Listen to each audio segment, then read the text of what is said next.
Hello students, तर आता आपण इंडेफिनाइट प्रोनाउन बद्दल शिकणार आहोत। आता इंडेफिनाइट प्रोनाउन काय असतात?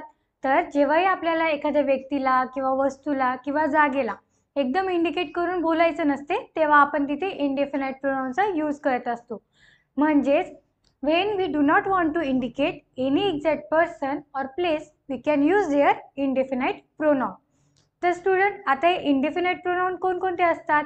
तर anyone, somebody, someone, few, more अशा प्रकारचे जे पण प्रोनाउन असतात त्याला आपण इंडेफिनाइट प्रोनाउन असे म्हणतो।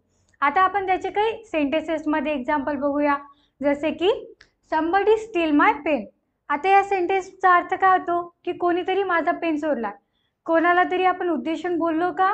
एखाद्या व्यक्तीचं नाव घेतलं का तिथे? तर नाही, तिथे आपण त्यासाठी somebody या वर्डचा यूज केलेला आहे, म्हणूनच somebody हा आपला इंडेफिनाइट प्रोनाउन आहे।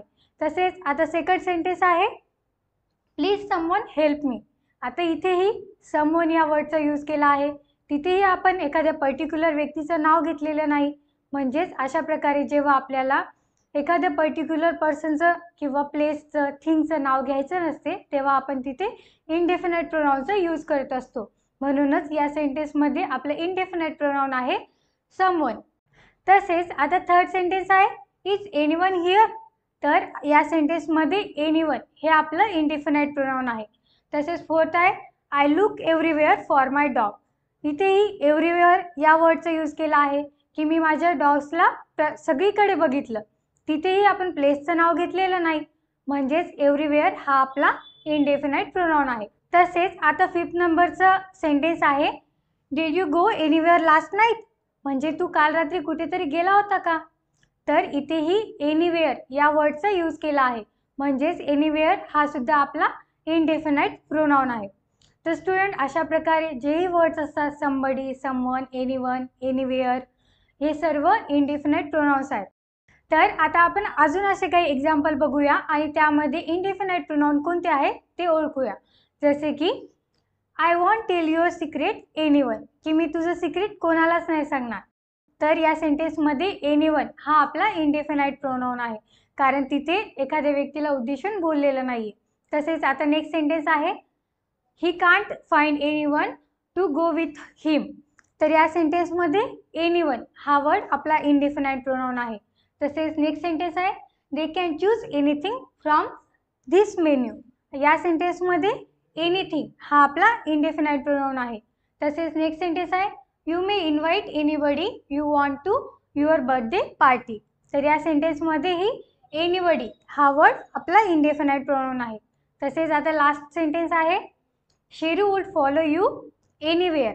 तर यामध्ये एनीवेअर हा आपला इंडेफिनाइट प्रोनाउन आहे। तर स्टुडंट्स, अशाच प्रकारे when we do not want to indicate any exact person, place or thing, we can use indefinite pronouns. Now let's learn about intensive pronoun. So intensive pronoun are mostly emphasized on noun and pronoun. म्हणजेच intensive pronoun हे noun आणि pronoun यांच्यावर जास्त भर देतात। They give more importance to the sentences. ते सेंटेन्सेसला मोर importance देण्याचं काम करतात। तर स्टुडंट, आता इंटेन्सिव्ह प्रोनाउन कोणते आहेत? तर जसे की माय सेल्फ, हर सेल्फ, हिम सेल्फ, आवर सेल्फ हे सर्व जे वर्ड्स असतात तेच इंटेन्सिव्ह प्रोनाउन आहेत। तर स्टुडंट, आता आपण इंटेन्सिव्ह प्रोनाउनचे काही एक्झाम्पल बघूया, जसे की he himself build that house. आता या सेंटेन्समध्ये कोणता वर्ड सेंटेन्सेसला मोर इम्पॉर्टन्स देत आहे? तर हिमसेल्फ हा वर्ड, म्हणूनच हिमसेल्फ हा वर्ड आपला इंटेन्सिव्ह प्रोनाउन आहे। तसेच आता सेकंड सेंटेन्स काय आहे she hurts every time herself. आता या सेंटेन्समध्येही हरसेल्फ हा वर्ड आपला इंटेन्सिव्ह प्रोनाउन आहे। तसेच आता थर्ड सेंटेन्स आहे we make delicious food for ourself. म्हणजेच आम्ही स्वतःसाठी डिलिशियस फूड बनवतो। तर आता या सेंटेन्समध्येही कोणता वर्ड मोर इम्पॉर्टन्स देत आहे सेंटेन्सला? अवर सेल्फ हा, त्यामुळेच अवर सेल्फ हाच आपला इंटेन्सिव्ह प्रोनाउन आहे। तसेच आता आपला नेक्स्ट सेंटेन्स आहे I my self don't forgive you. म्हणजेच की मी तुला कधीच माफ करणार नाही। तर या सेंटेन्समध्ये माय सेल्फ हा वर्ड आपला इंटेन्सिव्ह प्रोनाउन आहे। तसेच आता आपला नेक्स्ट सेंटेन्स आहे we went to listen to prime minister Narendra Modi himself speak.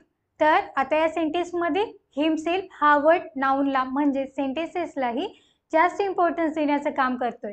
त्यामुळेच हिमसेल्फ हा वर्ड आपला या सेंटेन्सेसमधील इंटेन्सिव्ह प्रोनाऊन आहे. तर स्टुडंट अशाच प्रकारे इंटेन्सिव्ह प्रोनाऊन हे सेंटेन्सेसला मोर इम्पॉर्टन्स देण्याचं काम करतात, तसेच ते नाऊन आणि प्रोनाऊन यांच्यावर जास्त भर देतात.